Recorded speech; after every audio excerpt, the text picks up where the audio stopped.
from Health, Food and More here, out meeting some of nature and some of the remedies that I use in my herbal practice in Kirkcaldy.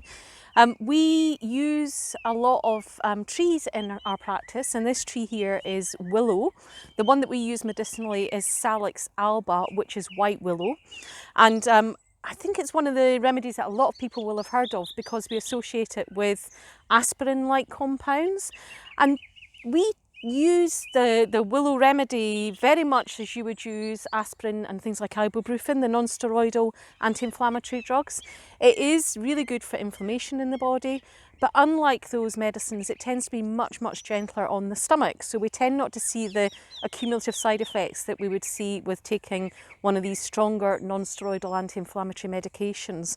So the indication for using willow would be for pain, for things like headaches. You can use it symptomatically, but it's really good for these sort of chronic inflammatory conditions that we see coming through the door. So osteoarthritis, if somebody needs some of the inflammation reduced, for rheumatoid arthritis as well, it can be really effective.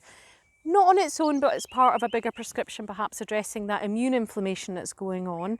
But a remedy that I find to be very, very effective and very useful in conditions where perhaps a non-steroidal anti-inflammatory wouldn't be taken.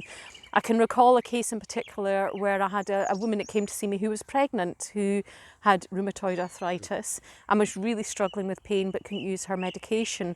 And we used some white willow for her in the latter stages of her pregnancy to make her condition much more manageable.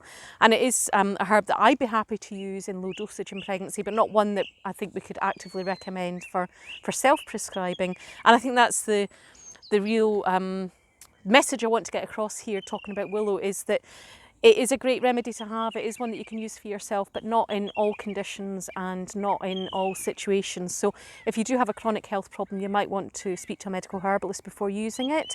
But if you are looking for a non-steroidal anti-inflammatory sort of alternative, then willow is one of the drugs that we can turn to in our herbal repertoire.